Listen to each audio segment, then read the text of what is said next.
कल दिल्ली में 23,686 23,686 positive cases आए। पॉजिटिविटी रेट 26% रहा लगभग, और 90,000 टेस्ट किए गए। दिल्ली में जो हॉस्पिटल बेड्स हैं, कल का जो हमारा डाटा था 18,231 बेड थे, जिसमें से 3,000 बेड अवेलेबल थे। और जहाँ तक आईसीयू के बेड हैं, लगभग आईसीयू बेड लगभग सारे 100 के करीब अवेलेबल थे, कहीं 2 कहीं 1 ऐसे थे। अभी का जो स्टेटस है, टोटल बेड 18,923 हैं, जिसमें 2462 बेड अवेलेबल हैं। सर वैसे अभी कुछ बेड्स जो बढ़ाए गए हैं, वो एक तो किस तरह के बेड हैं, कितनी उनकी संख्या है और कब तक वो ऑपरेशनल हो जाएंगे? नहीं, जो बेड इसमें आते हैं ऑपरेशनल ही आते हैं। अच्छा। वैसे तो बढ़ाने की कोशिश और भी हो रही है, बहुत तेज़ी से बढ़ा रहे हैं, जिनको कि हर रोज़ आपने देखा होगा डेली 1,000-1,500 बेड पिछले 10-15 दिन से रोज़ बढ़ रहे हैं। हाँ। लगभग 8 या 9 तारीख को 6,000 बेड थे, आज 18,900 बेड हैं। 3 गुने से भी ज़्यादा बेड हो गए हैं पिछले 10-12 दिन के अंदर। बट जितना अनप्रेसिडेंटेड तरीके से केसेज आए हैं, डेली 25,000 के आसपास केसेज चल रहे हैं पिछले 3-4 दिन से, तो ये अनप्रेसिडेंटेड है। और देश में भी ये 2.5 लाख से ऊपर केस लगातार चल रहे हैं। सर उनमें से 15,000 से ज़्यादा बेड भरे हुए हैं। जी, 15,000 से भी ज़्यादा बेड भरे हुए हैं। 15 नहीं, 16,000 से भी ज़्यादा, 16,500 बेड भरे। जो ऑक्सीजन बेड बढ़ाए हैं, इनकी अब संख्या क्या है और कब तक ये ऑपरेशनल हो जाएंगे? क्या सारे ऑपरेशनल हो गए? 6,000 की बात हो रही थी। 18,000 बेड थे, जो ऑक्सीजन बेड 18,900 बेड ऑपरेशनल ही हैं सारे। और बाकी जैसे कॉमनवेल्थ विलेज है, वो स्टार्ट कल शाम से हुआ है। और भी सेंटर स्टार्ट हो रहे हैं, और सभी हॉस्पिटल्स जो हमारे थे उनको भी स्ट्रेच करके फर्दर बेड बढ़ा रहे हैं। तो उसमें 1-2 दिन के अंदर काफ़ी बेड हो रहे हैं। सर अभी हम सेंटर्स की बात करें, अगर गिनना चाहें कितने सेंटर्स हैं और यहाँ कितने कितने बेड्स हैं? और मोबाइल देना, मैं सारे गिनवा देता हूँ जी।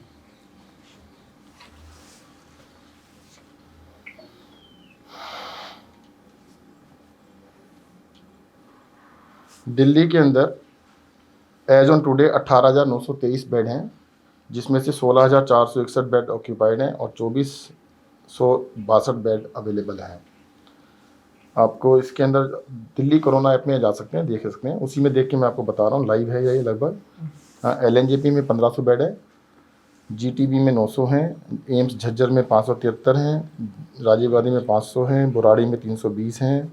इस तरह बड़ी लंबी लिस्ट है ये। कम से कम मेकशिफ्ट वाला जो ऑक्सीजन बेड जो नए बनाए हैं, जैसे CWG हो गया आपका, सरकारी स्कूल हो गया आपका, यमुना हो गया, मैं इनकी बात कर रहा हूँ। देखिएगा, जो राधा स्वामी है वो भी आज शाम तक स्टार्ट हो जाना चाहिए। ये सारे स्टार्ट होने वाले हैं।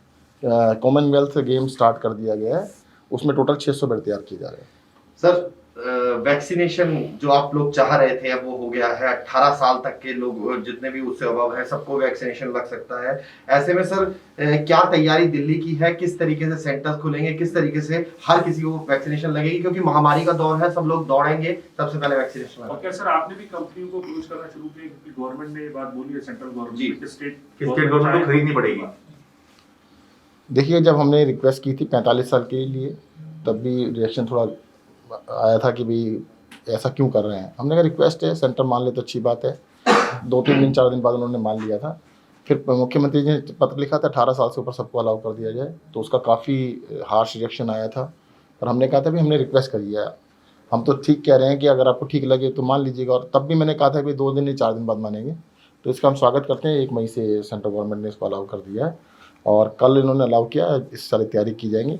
सेंटर ऑलरेडी दिल्ली के अंदर 500 से ज़्यादा हैं, उनको और बढ़ाने के ऊपर देखा जाएगा। अभी जो रिलैक्सेशन थी जो हमने मांगी थी कि सेंटर को उसको भी अलाउ किया जाए कि हम स्कूलों के अंदर कम्युनिटी सेंटर्स वगैरह में अलाउ कर दें। अगर वो भी अलाउ कर देंगे तो बहुत तेज़ी से बढ़ेगा। क्या सरकार वैक्सीन खरीदने के लिए तैयार है? बिल्कुल, हमने बजट में पैसा रखा हुआ है। सर एक टेस्टिंग को लेकर परेशानी आ रही है। दिल्ली के तमाम इलाके में बहुत सारे ऐसे लोग हैं जो कह रहे हैं कि टेस्ट नहीं हो पा रहे, लाइन में कई बार लगते हैं लेकिन हो नहीं पा रहा। टेस्टिंग और बढ़ाने की जरूरत लग रही है।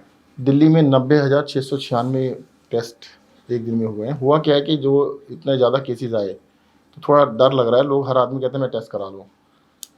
टेस्ट कराने से भी इम्पोर्टेंट है कि उसकी रिपोर्ट आनी चाहिए। अगर उसकी रिपोर्ट ही 6 दिन बाद आई तो वो यूज़ ही नहीं रहेगा। दिल्ली की जितनी कैपेसिटी है उसको पूरी को हम यूटिलाइज़ कर रहे हैं।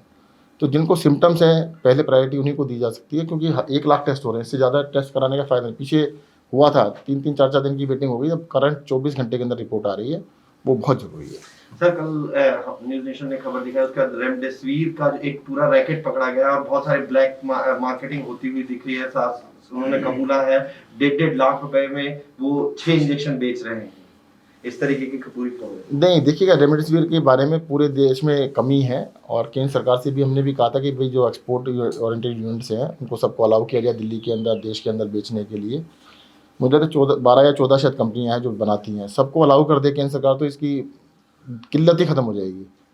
तो वो पर जो ऐसे लोग कर रहे हैं, कानून के खिलाफ कार्रवाई की जाएगी, सबके खिलाफ, सर जो भी ऐसे लोगों के खिलाफ कार्रवाई की जाएगी। परंतु मेरी फिर से रिक्वेस्ट है कि केंद्र सरकार ने जब हर्षवर्धन जी से वीसी हुई थी, उन्होंने कहा था 1-2 दिन में फैसला कर देंगे, तो उनको फैसला कर देना चाहिए कि देश में सबको अलाउ कर दें बेचने के लिए। सर जैसे ही लॉकडाउन अनाउंस हुआ, बहुत बड़ी संख्या में जो प्रवासी मजदूर थे वो यहाँ से पलायन करने लगे। कल भी पलायन होता रहा और आज भी चल रहा है। क्या सरकार कुछ कदम उठा रही नहीं, है? देखिए आपके माध्यम से मैं ये कहूँगा बहुत ही शॉर्ट लॉकडाउन है। आज मंगलवार हो गया है और संडे तक का लॉकडाउन है कि ये तो आने जाने में ही समय निकल जाएगा, 2 दिन जाने के 2 दिन आने के। तो सबसे रिक्वेस्ट है कहीं जाने की आवश्यकता नहीं, दिल्ली में पूरा आपका ख्याल रखा जाएगा। सर एक प्रैक्टिकल बड़ी बात ये है कि आरटीपीसीआर नेगेटिव आता है, चेस्ट एचआरसीटी चेस्ट जो है वो खराब है, डॉक्टर उसको सस्पिशियस में रखते हैं। ट्रू नेट कराने की बात होती है, कई बार अवेलेबिलिटी नहीं हो पाती। तो कई स्टेट्स के अंदर ऐसी पॉलिसी बनाई गई, उन्हें जो है प्रिवेंटिव उस कंडीशन में डाला जाता है। क्या दिल्ली भी कोई इस तरीके की? नहीं, देखिए जो इसको सिम्टोमेटिकली पॉजिटिव नज़र आता है, डॉक्टर्स उसका इलाज कर रहे हैं और उसके टेस्ट फिर भी कराया जाता है। देखो 2 तरह से, एक तो आरटीपीसीआर में पॉजिटिव आ जाए, अभी तक तो गोल्ड स्टैंडर्ड आरटीपीसीआर को कहते हैं, जो भी आ ही जाएगा, पर उसमें भी कई केसेस नेगेटिव आ रहे हैं, वो सेकंड टेस्ट में, थर्ड टेस्ट में जाके पॉजिटिव आते हैं। बिना टेस्ट रिपोर्ट के कई हॉस्पिटल नहीं लेते हैं, सीरियस कम कंडीशन हो तब भी। अभी तो देखिएगा बेड की बहुत ही दिक्कत आ रही है। अभी तो मैंने आपको बताया ना कि दिल्ली में 16,500 बेड ऑक्यूपाइड हैं और दिल्ली में दिल्ली के पेशेंट्स भी बहुत सारे हैं, दिल्ली से बाहर के बहुत सारे पेशेंट्स हैं और जिसके पास भी बेड है वो ले लेते हैं। सर 1 वीक का कर्फ्यू लगाया आप लोगों ने और ये कहा कि ये एक तो संक्रमण की दर को रोकने के लिए भी और तैयारी के लिए भी एक ब्रीदिंग स्पेस मिल जाएगा सरकार को, प्रशासन को। 24 घंटे की अगर हम बात करें तो कितनी लगभग तैयारी आपने इसमें की है, अगर हम इस हिसाब से देखिएगा, मैं तो कहूँगा एक दिन हमारे साथ चल के देख लीजिएगा, सारा पता लगेगा। सुबह से लेकर रात तक हम एक हॉस्पिटल में इवन अंदर तक जा रहे हैं, वार्ड्स के अंदर भी जा रहे हैं। बहुत सारे लोग कह रहे हैं कि भी नहीं जाना चाहिए, मैं और मनीष जी तो बिल्कुल हर वार्ड में आईसीयू तक में अंदर जा रहे हैं और वहाँ पे उनकी समस्याएं भी सुन रहे हैं, उनको ऑगमेंट करने की तैयारी भी कर रहे हैं। अभी जो बहुत बड़ी समस्या आ रही है वो ऑक्सीजन की सप्लाई पे थोड़ा इशू आ रहा है। ऑक्सीजन सप्लाई जैसे ही 1-2 दिन में स्टेबलाइज होती है, बहुत बड़ी संख्या में नंबर ऑफ बेड बढ़ जाएंगे। सर कल केसेज में कुछ कमी है क्या आपको लगता है? ये वीकेंड लॉकडाउन का असर है और आगामी दिनों में क्या ऐसा कुछ पॉजिटिविटी कम हुई है? नहीं, देखिए पॉजिटिविटी का ना आप एक दिन से नहीं अंदाज़ा लगा सकते। पॉजिटिविटी का तो ट्रेंड देखना होता है, that is average for at least 7 days average जिसे कहते हैं। 7 डे मूविंग एवरेज जब डाउन आएगी तभी डाउन मान सकते हैं, उससे पहले उसको डाउन नहीं मान सकते। एक दिन कम या ज़्यादा होने के कारण बहुत सारे हो सकते हैं। मान लो टेस्ट है, टेस्ट रिपोर्ट किसी दिन ज़्यादा आ गई, थोड़ी कम आ गई, या सिम्टोमेटिक लोग ज़्यादा आए या कम आए, उससे नहीं पता, 7 दिन का एवरेज से ही पता लगेगा। तो अभी कितनी लैब्स में सैंपल भेजे जा रहे हैं दिल्ली से? सभी लैब्स में, दिल्ली के अंदर जितनी भी लैब्स हैं, प्राइवेट लैब्स, सरकारी लैब्स, सब में किया जा रहा है। और सर क्या सरकारी सेंटर में ऐसा है कि आपने सैंपल दे दिया और 4-5 दिन का वेट करना पड़ रहा है? तो ऐसी नहीं, अब नहीं है, बहुत आती हैं। पहले आ रही थी, इसीलिए उसके ऊपर बहुत सख्ती की गई है और हमने कहा है कि जितनी कैपेसिटी है उतने टेस्ट कर रहे हैं। और दिल्ली के अंदर जो भी टेस्ट हो रहे हैं, देश के एवरेज से 5 गुना 5 टाइम्स ज़्यादा टेस्ट हो रहे हैं। सर एक सवाल और भी था, कोरोना मरीजों को जो दवाइयाँ आमतौर पर लिखी जाती है, चाहे वो फेविफ्लू हो, आइवरमेक्टिन हो, डॉक्सी हो, इस तरह की जो दवाइयाँ हैं, इनकी भी कमी रिटेल मार्केट में देखने के लिए मिल रही है। आप किसी भी दुकान में फ़ोन कर लीजिए, 10 दुकान में फ़ोन कर लीजिए, फेविफ्लू तो मिल ही नहीं रही है। इन दवाइयों की कमी को लेकर सरकार का क्या मानना है, क्या एक्शन सरकार लेगी? अभी ना दवाई जैसे फेविफ्लू है, वो कोरोना में तो नहीं, अगर पॉजिटिव रिपोर्ट है तब तो डॉक्टर नहीं देते, फेविफ्लू देते ही नहीं है। अगर नेगेटिव है तब देते हैं कि इसको कहीं और कोई बीमारी ना हो। तो मुझे लगता है कि कई सारी दवाइयों के लिए एक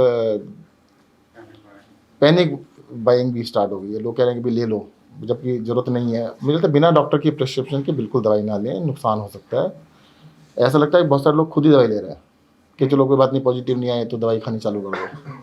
तो ऐसा बिल्कुल ना करें, दवाइयों की कोई दिक्कत नहीं है। एक रेमडेसिविर की और टॉमी क्या नाम है उसका, उसकी दिक्कत है, हाँ टोसिलिजुमैब, इन 2 दवाइयों की ज़रूर दिक्कत आ रही है, बाकी किसी दवाई की दिक्कत नहीं है बिल्कुल भी। लेकिन एक्शन आप लेंगे रिटेल बाजार जो है वहाँ पर, क्या किस तरह का अंकुश लगाने की कोशिश करेंगे, स्टॉक ना हो या फिर?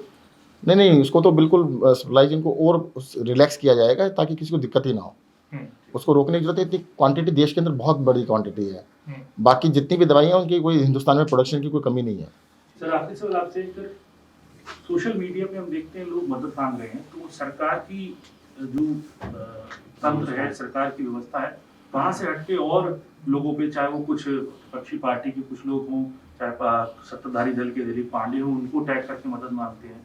और ऐप के ऊपर ये बड़ी कई लोगों से सीधे तौर पे सुनने को मिला कि जहाँ बेड खाली है वहाँ पर भी वो फोन कर रहे हैं और अस्पताल मना कर देते हैं, नोडल ऑफिसर तक अप्रोच करते हैं, वहाँ पे भी कुछ पॉजिटिव चीजें नहीं मिलती। देखिएगा, मैं आपको ना अभी ऐप खोल के दिखा देता हूँ। दिल्ली के अंदर जिसको भी एडमिशन कराना होता है वो ऐप के थ्रू ही हो रहा है। और परंतु ऐप में अभी जैसे लेडी हार्डिंग मेडिकल कॉलेज में 75 बेड्स नज़र आ रहे हैं, राम मनोहर लोहिया में 50 नज़र आ रहे हैं। तो ये सुबह 7:42 का है, ये 10:55 का है, तो एक आध घंटे का आगे पीछे हो सकता है। परंतु हॉस्पिटल में एडमिशन हो रहा है तभी तो 250-250 पेशेंट एडमिट है, हज़ार पेशेंट एडमिट है। एक हॉस्पिटल में 500 हैं, एक में 600 हैं, एक में 400 हैं, तो एडमिशन हुए हैं। दिल्ली में 16,500 पेशेंट एडमिटेड हैं ऑलरेडी।